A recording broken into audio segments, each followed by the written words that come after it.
Hello दोस्तों, welcome to knowledge group. स्वागत है आपका हमारे यूट्यूब चैनल में। देखिए, हमारे संविधान की सीरीज चल रही थी जिसमें हमने काफ़ी कुछ कंप्लीट कर लिया है और अब हमने भाग स्टार्ट किए थे जिसमें हम पार्ट 1 यानी कि भाग 1 को कंप्लीट कर चुके हैं। उससे रिलेटेड यानी अनुच्छेद 1 से 4 तक जो भाग 1 में अनुच्छेद आते हैं वो अनुच्छेद भी हम कंप्लीट कर चुके हैं। और आज की इस वीडियो में हम भाग 2 को, जिसमें अनुच्छेद 5 से 11 तक वर्णित है, उसको कंप्लीट करेंगे। ठीक है। और दोस्तों, ये जो वीडियो है, प्लीज़ अगर वीडियो प्ले करते हो तो वीडियो को लास्ट तक ज़रूर देखा करो, क्योंकि शुरू में कुछ चीज़ें समझ में नहीं आती। अगर लास्ट तक आप उस चीज़ को देख रहे हो तभी उसका फ़ायदा है। ठीक है, अन्यथा वीडियो प्ले ना करें। ठीक है। और अगर वीडियो आपको अच्छी लगे तो प्लीज़ वीडियो को लाइक भी कर दिया करो और दोस्तों को शेयर कर दिया करो। ठीक है। और अगर जिसने अभी तक चैनल सब्सक्राइब नहीं किया है तो चैनल को सब्सक्राइब जरूर कर लिया करो। ठीक है। और दोस्तों, हमने ज्योग्राफी के मॉक टेस्ट की भी सीरीज़ चला रखी है जिसमें हमारे 4-5 मॉक टेस्ट ज्योग्राफी के हो चुके हैं।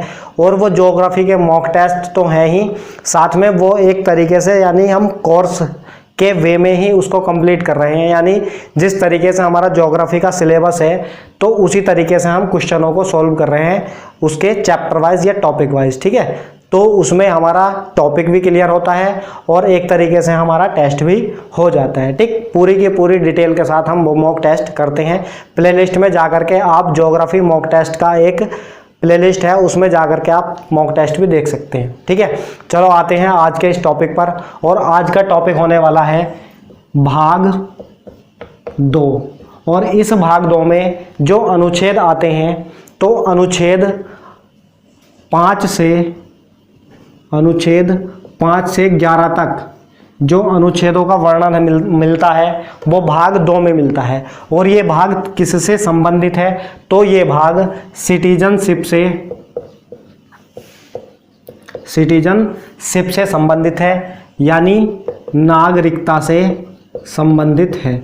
तो आज का हमारा टॉपिक होने वाला है नागरिकता। ठीक, सबसे पहले तो जनरल कंपटीशन में क्वेश्चन यही पूछा जाता है कि जो संविधान का भाग 2 है वो किससे संबंधित है या भाग 2 में किसका उल्लेख किया गया है। ऑप्शन में आपको मिल जाएंगे कि संघ एवं उसके राज्य क्षेत्र, नागरिकता, मौलिक अधिकार, इस तरीके से ऑप्शन मिल जाते हैं। तो भाग 2 किससे संबंधित है? नागरिकता से संबंधित है। किस अनुच्छेद से किस अनुच्छेद तक है? तो अनुच्छेद 5 से 11 तक इस नागरिकता के बारे में ही सारे प्रावधान दिए गए हैं। ठीक है। तो आइए थोड़ी सी बात करते हैं इसके बारे में भी कि नागरिकता किस तरीके की होती है, कितने प्रकार की नागरिकता है। ठीक है। और यदि नागरिकता हमें प्राप्त यानी विदेशियों को किसी को नागरिकता भारत की प्राप्त करनी है तो किस तरीके से वो करेगा या उसके क्या प्रोसेस हैं, भारत के जो नागरिक हैं उनको क्या अधिकार है और जो विदेशी हैं उनको क्या अधिकार मिलते हैं। और लास्ट में हम देखेंगे कि जो भारत की नागरिकता है उसको किस तरीके से खत्म यानी कि समाप्त किया जा सकता है। ठीक है। तो आज इस सब के बारे में हम आज विस्तार से चर्चा करेंगे। तो देखिए, देखते हैं कि नागरिकता में क्या क्या प्रावधान है। ठीक है। तो सबसे पहली बात, भाग 2 में नागरिकता का उल्लेख किया गया है और ये जो नागरिकता है अनुच्छेद 5 से 11 तक दी गई है। ठीक है। अब देखिए, बात करते हैं कि भारत में 2 तरह के लोग होते हैं। भारत में 2 तरह के लोग होते हैं। एक तो देसी लोग होते हैं जिसको हम नागरिक बोलते हैं, नागरिक। ठीक है। एक नागरिक और दूसरे होते हैं विदेशी, यानी कि एक तो देसी यानी कि जो भारत का नागरिक है और एक होते हैं विदेशी। ठीक, तो नागरिक और विदेशी भारत के अंदर 2 प्रकार के लोग रहते हैं। एक तो नागरिक का मतलब है जो भारत के नागरिक हैं, और विदेशी जो भारत के नागरिक नहीं है। ठीक, अब इनकी बात करते हैं कि नागरिक जो हैं वो उनके पास क्या अधिकार हैं, विदेशियों के पास क्या अधिकार है। तो सबसे पहले यदि हम नागरिक की बात करते हैं कि नागरिक जो है वो हम किसको कहेंगे या किसको नहीं कहेंगे, तो देखो, भारतीय राज्य या भारत जो हमारा देश है तो नागरिक भारतीय राज्य के पूर्ण सदस्य होते हैं। पहली बात तो ये है कि ये जो नागरिक होते हैं ये भारतीय राज्य के पूर्ण सदस्य होते हैं। इतनी बात याद रखनी है आपको। पहली बात तो ठीक है, जो नागरिक होते हैं वो भारत राज्य के या एक तरीके से भारत देश के पूर्ण सदस्य होते हैं। दूसरी बात, ये इस पर पूरी की पूरी निष्ठा होती है, यानी कि ये जो भारत के नागरिक हैं उस देश की पूरी निष्ठा होती है। एक बात कि ये जो हैं भारत के नागरिक जो होते हैं इनको सिविल व राजनीतिक अधिकार प्राप्त होते हैं। सिविल व राजनीतिक अधिकार प्राप्त होते हैं। ठीक है, इतनी बात आपको याद रखनी है कि भारत का नागरिक कौन होगा या जो देसी लोग होंगे वो कौन होंगे। तो सबसे पहली बात तो जो देसी है, जो भारत का नागरिक है, वो एक तो भारत देश का पूर्ण सदस्य होगा। दूसरी बात, उसके पास सिविल व राजनीतिक अधिकार प्राप्त होंगे, उसके पास सिविल अधिकार भी उसके पास होंगे और राजनीतिक अधिकार भी उसके पास होंगे। ठीक है, इतनी बात आपको नागरिक से रखनी है। उसके बाद विदेशियों की बात करते हैं कि विदेशी कौन होगा। तो किसी राज्य के, ये जो हैं वो किसी भी राज्य का अर्थ यहाँ पर देश के रूप में समझना है कि राज्य का मतलब देश है, कि विदेशी जो होंगे वो किसी भी देश के नागरिक हो सकते हैं। विदेशी जो हैं यानी जो हमारे भारत में विदेशी आ रहे हैं तो वो किसी भी कंट्री के हो सकते हैं, अमेरिका के या चीन के, रूस के, फ्रांस के, किसी भी देश के वो नागरिक हो सकते हैं, उन्हीं को हम विदेशी बोलेंगे। बात करते हैं इनके अधिकारों की, तो ये जो नागरिक हैं या जो विदेशी हैं, जो किसी भी देश से संबंधित हैं, जो भारत में आके रह रहे हैं, जिसको हम विदेशी का दर्जा देते हैं, इनके पास सिविल व राजनीतिक अधिकार नहीं होते। सिविल व राजनीतिक अधिकार नहीं होते हैं। ठीक है, तो इतनी बात आपको याद रखनी है। कभी कभी सवाल पूछ रहा जाता है कि विदेशियों के पास कौन सा अधिकार नहीं होता, तो विदेशियों के पास सिविल व राजनीतिक अधिकार नहीं होते। अब ये जो सिविल और राजनीतिक अधिकार है इसमें बहुत सारे अधिकार आते हैं, लगभग 5 या 6 अधिकार इम्पोर्टेंट हैं, तो उनको भी अभी हम देखेंगे कि कौन कौन से अधिकार हैं जो एक भारत के नागरिक को तो प्राप्त हैं लेकिन जो विदेशी है उसको प्राप्त नहीं है। लेकिन उससे पहले एक चीज़ और समझना है कि जो विदेशी हैं, विदेशी में भी 2 प्रकार के विदेशी होते हैं। भारत में भी 2 प्रकार के विदेशी होते हैं। एक तो होता है मित्र विदेशी और एक होता है शत्रु विदेशी। मित्र विदेशी और एक होता है शत्रु विदेशी। अब यदि बात करते हैं हम मित्र विदेशी की और शत्रु विदेशी की, कि मित्र विदेशी हम किसको कहते हैं और शत्रु विदेशी किसको कहते हैं। तो देखो, मित्र विदेशी तो हम उसको बोलते हैं जिस देश के, अगर कोई मान के चलना कि अमेरिका का कोई निवासी है और अमेरिका का निवासी भारत में आ गया, और अगर मान के चलो कि भारत और अमेरिका के बीच के जो संबंध है वो अच्छे चल रहे हैं, अमेरिका और भारत के बीच जो व्यापार है वो ठीक ठाक चल रहा है, यानी कि संबंध उससे अच्छे हैं, तो उसको तो बोलते हैं मित्र विदेशी। ठीक है, तो मित्र विदेशी की बात समझ में आई। उसी तरीके से यदि शत्रु विदेशी की बात करते हैं तो जिस देश के साथ हमारे संबंध अच्छे नहीं होते, या कह सकते हैं कि उसके साथ थोड़ी युद्ध वगैरह मतलब चल रहा हो या युद्ध वगैरह की संभावना हो, तो उसको हम शत्रु विदेशी कहते हैं। ठीक है, जैसे कि अब करंट में चल रहा है कि चीन और भारत के संबंध वो कुछ ठीक ठाक नहीं है, तो कह सकते हैं कि जो चीन का नागरिक है वो भारत में रह रहा है, तो उसको हम शत्रु विदेशी बोल सकते हैं। ठीक है, तो मित्र विदेशी और शत्रु विदेशी की बात आपको इतनी याद रखनी है। तो हमने देखा कि भारत में 2 प्रकार के लोग रहते हैं, नागरिक और विदेशी। नागरिक बोलते हैं जो भारत के पूर्ण सदस्य होते हैं, उनको नागरिक बोला जाता है, और इनके पास सिविल व राजनीतिक अधिकार प्राप्त होते हैं। बात करते हैं विदेशी जो है वो भारत का पूर्ण सदस्य नहीं होता, क्योंकि वो किसी अन्य देश का नागरिक होता है, उसके पास सिविल व राजनीतिक अधिकार नहीं होते। दूसरी बात ये याद रखनी है कि विदेशी जो है वो भी 2 प्रकार के होते हैं, एक मित्र विदेशी और एक शत्रु विदेशी। ठीक है, या कह सकते हैं विदेशी मित्र या विदेशी शत्रु। विदेशी मित्र वो होगा जिस देश के साथ हमारे संबंध अच्छे हैं, तो उसको हम विदेशी मित्र या मित्र विदेशी बोलते हैं। जिसके साथ भारत के संबंध ठीक ठाक नहीं चल रहे हैं उसको विदेशी शत्रु कहते हैं। ठीक है, अब बात करते हैं अब बात करते हैं कि जो भारत के नागरिक हैं, तो भारत के नागरिक को कौन से अधिकार प्राप्त हैं और जो विदेशी हैं उनको कौन से अधिकार प्राप्त नहीं है। ठीक है, अब देखो इसमें इतनी बात याद रखनी है आपको, उसके बाद आगे बात करते हैं। तो देखिए, देखते हैं कि भारतीय संविधान भारतीय नागरिकों को निम्न अधिकार देता है और विदेशियों को नहीं। ठीक है, मतलब ये जो हमारे अधिकार हैं, ये सिर्फ भारतीय नागरिक को प्राप्त हैं, विदेशियों को ये अधिकार प्राप्त नहीं है। ठीक है, कभी कभी एग्जाम में पूछ जाता है इनमें से 3 अधिकार देगा या 4 अधिकार, चारों के 4 अधिकार इसमें से दे देगा, और पूछ लेगा कि निम्न में से कौन सा अधिकार विदेशियों को प्राप्त नहीं है। ठीक है, या पूछ रहा है निम्न में से कौन कौन से अधिकार भारतीय नागरिकों को प्राप्त हैं। तो इनमें से आपको याद रखना है कि ये सब अधिकार जो हैं वो सिर्फ भारतीय नागरिक के लिए हैं, विदेशियों को ये अधिकार प्राप्त नहीं है। ठीक है, अब देखते हैं कौन कौन से अधिकार हैं। सबसे पहले है धर्म, मूल और वंश, यानी कि धर्म, मूल वंश और जाति। कोई व्यक्ति किस धर्म का है, किस मूल वंश का है, किस जाति से है, उसका लिंग क्या है, या कहाँ पर उसका जन्म स्थान है, इसके आधार पर उसके विरोध में या उसके खिलाफ विरोध ना किया जाए, ऐसा अधिकार उसके पास है। यदि कोई उसका इस चीज़ को लेकर के, उसके धर्म को लेकर के, उसके मूल वंश को लेकर के, उसकी जाति या लिंग या जन्म स्थान को लेकर के यदि उससे कोई विरोध करता है उसका, या उसका विभेद करता है, तो वो व्यक्ति उस पर मुकदमा दायर कर सकता है। क्यों?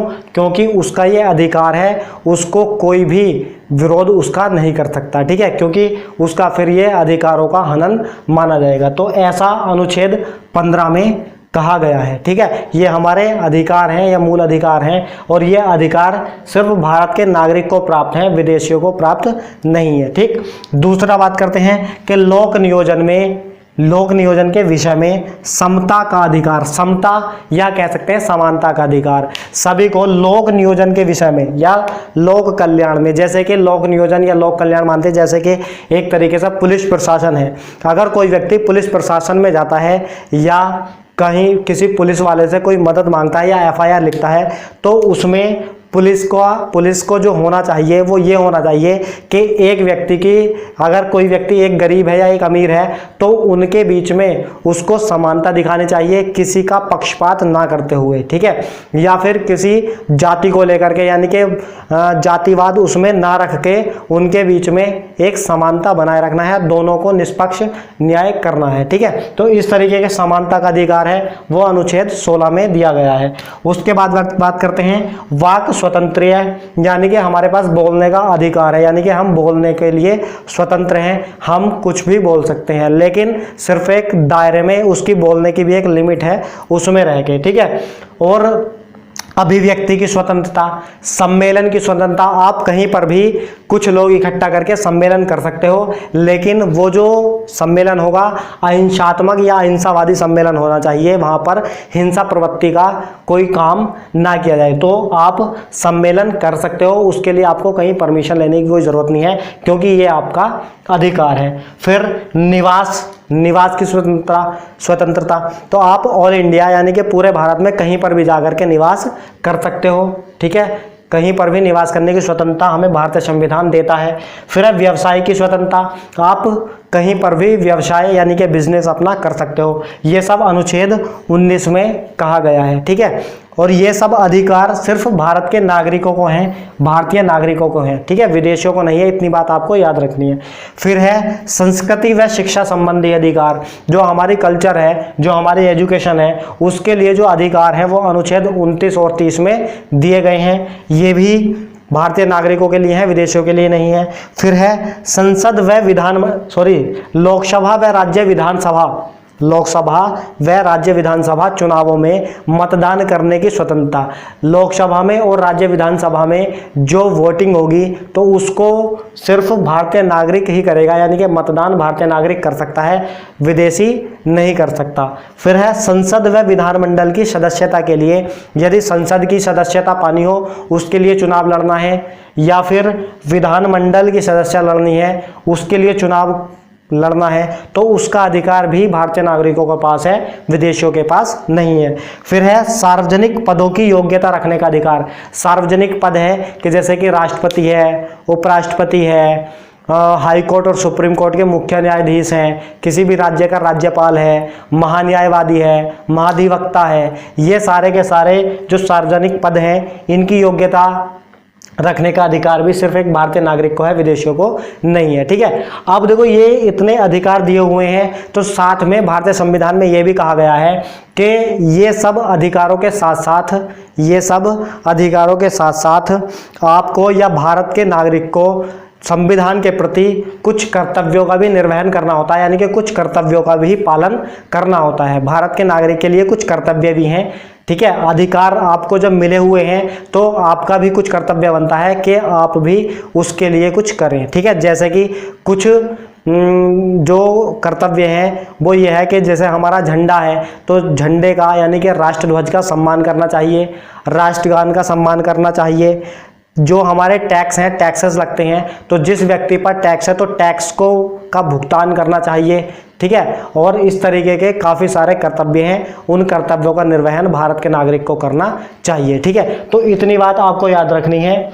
अब बात करते हैं आगे कि यदि कोई व्यक्ति अब भारत की नागरिकता लेना चाहता है तो वो किस तरीके से भारत की नागरिकता प्राप्त करता है। ठीक है, तो भारत की नागरिकता प्राप्त करने के लिए क्या चाहिए, अगर कोई विदेशी है और वो विदेशी उस विदेशी को भारत की नागरिकता लेने के लिए कम से कम 12 वर्षों तक भारत में रहना होगा। यानी अगर भारत की नागरिकता लेनी है तो 12 वर्षों तक भारत में रह रहा हो। ठीक है, 12 वर्षों से, ये कह सकते हैं 12 वर्षों तक, मतलब तक नहीं, से होना चाहिए कि 12 वर्षों से भारत में रह रहा हो। दूसरी शर्त यह है कि 4 वर्षों से कंटिन्यू, 4 वर्षों से लगातार रह रहा हो। ठीक है, यानी 4 वर्षों से वो अपनी कंट्री, अपने देश वापस नहीं गया हो। ठीक है, और कुल मिला के 12 वर्ष उसको भारत में रहते रहते हो गए हो, 4 वर्ष कंटिन्यू रह रहा हो। और भारत में जो भारतीय संविधान है, भारतीय संविधान में 22 भाषाओं का वर्णन है, 22 भाषाओं का वर्णन है, 22 भाषाओं का उल्लेख है। तो इन 22 भाषाओं में से कोई एक भाषा उसको बोलनी व लिखनी आनी चाहिए। ठीक है, बोलनी व लिखनी आनी चाहिए। तो ये शर्त हैं, 2-3 शर्त हैं। अगर कोई व्यक्ति इन सबको फॉलो करता है तो उसको भारत की नागरिकता प्राप्त हो जाती है, भारत की नागरिकता दी जाती है। ठीक है, कौन कौन सी एक बार दोबारा से देखते हैं कि कोई व्यक्ति भारत में 12 वर्षों से रह रहा हो और कंटिन्यू 4 वर्ष से वो भारत में ही हो, एक तो शर्त ये है। दूसरी शर्त ये है कि भारतीय संविधान में जो 22 भाषाओं का उल्लेख है इसमें से कोई एक भाषा उसको बोलनी और लिखनी, ठीक है, यानी पढ़नी और लिखनी आनी चाहिए, तो उस व्यक्ति को भारत की नागरिकता प्राप्त हो जाती है। इतनी बात आपको याद रखनी है। अब बात करते हैं नागरिकता की समाप्ति, कि नागरिकता की समाप्ति किस तरीके से होती है, भारत की नागरिकता किस तरीके से समाप्त की जाती है। ठीक है, यानी नागरिकता की समाप्ति। ठीक है, आप देखो नागरिकता की जो समाप्ति है उसके 3 मुख्यतः रूप माने गए हैं, यानी कि 3 मुख्य प्रकार माने गए हैं भारत की नागरिकता समाप्त करने के। ठीक है, अब देखो सबसे पहले तो जो भारत की नागरिकता समाप्ति है तो वो एक अधिनियम के तहत की जाती है, यानी कि भारत की जो नागरिकता समाप्त की जाती है उसके लिए एक अधिनियम बनाया गया जिसको हम बोलते हैं नागरिकता अधिनियम 1955। ठीक है, नागरिकता अधिनियम 1955 ये एक अधिनियम बनाया गया, नागरिकता अधिनियम 1955। तो इस नागरिकता अधिनियम 1955 के अनुसार, इस नागरिकता अधिनियम 1955 के अनुसार जो प्राप्त नागरिकता है और उसको यदि कोई व्यक्ति त्यागना चाहता है या उसको छोड़ना चाहता है तो उसके 3 कारण बताए गए हैं। 3 कारण बताए गए हैं, यानी कि 3 कारणों से वो छोड़ सकता है या 3 तरीकों से भारत की नागरिकता छोड़ सकता है, समाप्त हो सकती है। ठीक है, तो देखते हैं कौन कौन से कारण हैं। सबसे पहला है स्वैच्छिक त्याग। पहला है स्वैच्छिक त्याग। स्वैच्छिक त्याग का मतलब है कि अपनी इच्छा से नागरिकता को त्यागना। स्वैच्छिक त्याग का मतलब हुआ कि अपनी इच्छा से नागरिकता को त्यागना। ठीक है, अब देखो स्वैच्छिक त्याग का मतलब क्या हो गया। अब कोई व्यक्ति अपनी इच्छा से यदि नागरिकता त्यागना चाहता है तो वो त्याग सकता है, वो त्याग सकता है। और फिर भी अगर उसके पास अगर किसी व्यक्ति ने नागरिकता त्याग दी तो उसकी नागरिकता तो खत्म होगी, लेकिन यदि कोई उसके बच्चा है और उस बच्चे का जो आयु है, उस बच्चे की जो आयु है वो 18 वर्ष से यदि कम है, 18 वर्ष से यदि कम है, तब उसको, या फिर 18 वर्ष से कम का मतलब नाबालिग है, तो बच्चा भारतीय नागरिक नहीं रहता, तो बच्चा भी नागरिक नहीं रहता। ठीक है,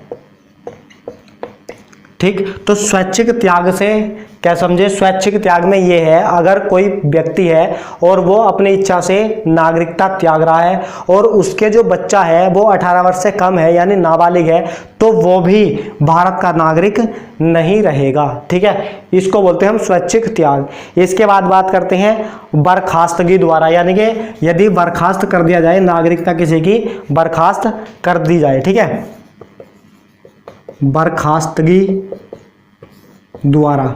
दूसरा कारण पढ़ते हैं हम बर्खास्तगी द्वारा। इसमें क्या होता है, इसमें होता है कि यदि कोई भारतीय नागरिक स्वेच्छा से, ठीक है, इसमें भी स्वेच्छा से किसी दूसरे देश की नागरिकता ग्रहण करता है, यानी कोई व्यक्ति है वो भारत की नागरिकता यानी भारत का नागरिक होते हुए दूसरे किसी नागरिक देश की नागरिकता यदि अपनी इच्छा से प्राप्त करता है तो उसकी जो भारत की नागरिकता है वो भारतीय द्वारा या भारतीय संविधान द्वारा खत्म कर दी जाती है। भारत सरकार द्वारा भारत की नागरिकता उसकी बर्खास्त कर दी जाती है। ठीक है, इसको बोलते हैं बर्खास्तगी द्वारा या बर्खास्तगी के कारण जो नागरिकता है उसको समाप्त करना। ठीक है, आगे बात करते हैं वंचित करने पर।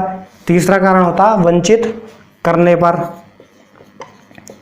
वंचित करने पर, अब ये वंचित करने पर क्या है, तो देखो वंचित करने पर से मतलब क्या है कि यदि नागरिकता मान लो किसी व्यक्ति ने भारत की नागरिकता ली और वो जो नागरिकता है वो बाद में जांच पड़ताल से पता चला कि वो फर्जी तरीके से उसने नागरिकता प्राप्त की हुई है, उसने फर्जी तरीके से नागरिकता प्राप्त की हुई है, तो इससे क्या होगा, यानी कि फर्जी तरीके से यदि नागरिकता प्राप्त की है, एक कारण तो इसमें वंचित, तो उस व्यक्ति की जो नागरिकता है वो वंचित कर दी जाएगी, यानी कि उसको नागरिकता से वंचित कर दिया जाएगा। या फिर अगर कोई व्यक्ति है और उसने संविधान के प्रति, संविधान जो हमारा भारतीय संविधान है उसके प्रति अनादर कार्य किया है कोई, यानी कि उसका आदर सम्मान करने की बजाय उसका अपमान किया है, तो उसकी नागरिकता क्या कर दी जाएगी, वंचित, उसे भारत की नागरिकता से वंचित कर दिया जाएगा, यानी कि उसकी नागरिकता खत्म कर दी जाएगी। ठीक है, और एक बात और है कि यदि कोई व्यक्ति शत्रु को सपोर्ट करता है, ठीक है, यानी कि कोई मान लो देशद्रोही वाला काम करता है, तो उसको भी भारत की नागरिकता से वंचित कर दिया जाता है। ठीक है, तो वंचित करने पर भी 3 शर्तें हैं कि या तो अगर किसी व्यक्ति ने फर्जी तरीके से भारत की नागरिकता प्राप्त की है तो उसकी नागरिकता खत्म कर दी जाएगी। दूसरा कि यदि कोई व्यक्ति भारत के संविधान के प्रति अनादर कार्य करता है उसकी भारत की नागरिकता समाप्त कर दी जाएगी। तीसरा, यदि कोई व्यक्ति हमारे शत्रु को सपोर्ट करता है या एक तरीके से देशद्रोही का काम करता है तो उसकी भी भारत की नागरिकता वंचित हो जाती है या भारत की नागरिकता से उसको वंचित कर दिया जाता है। ठीक है, तो आज हमने देखा सिटीजनशिप। हमारा इतना ही इस टॉपिक के अंदर जो महत्वपूर्ण तथ्य थे वो यही थे। तो उम्मीद करता हूँ आपको ये टॉपिक समझ में आया होगा। हालांकि जनरल कंपटीशन में इससे अंदर की चीज़ें नहीं पूछी जाती, लेकिन अगर कभी कभी पूछ ली जाए, जैसे कि सवाल मैंने वो बताया था कि भारत के नागरिक को कौन कौन से अधिकार प्राप्त हैं और विदेशियों को नहीं है, ठीक है। तो इस तरीके के सवाल कभी पूछ ले जाते हैं, तो इस तरीके के सवाल आप कर सकते हो, ठीक है। तो मिलते हैं नेक्स्ट वीडियो में। तो अब देखो, वीडियो अगर आपको अच्छी लगे तो प्लीज़ इसको शेयर जरूर कर दिया करो और वीडियो को लाइक जरूर कर दिया करो, ठीक है। मिलते हैं कल अगले टॉपिक पर भाग 3 के साथ, ठीक है। ओके, धन्यवाद दोस्तों।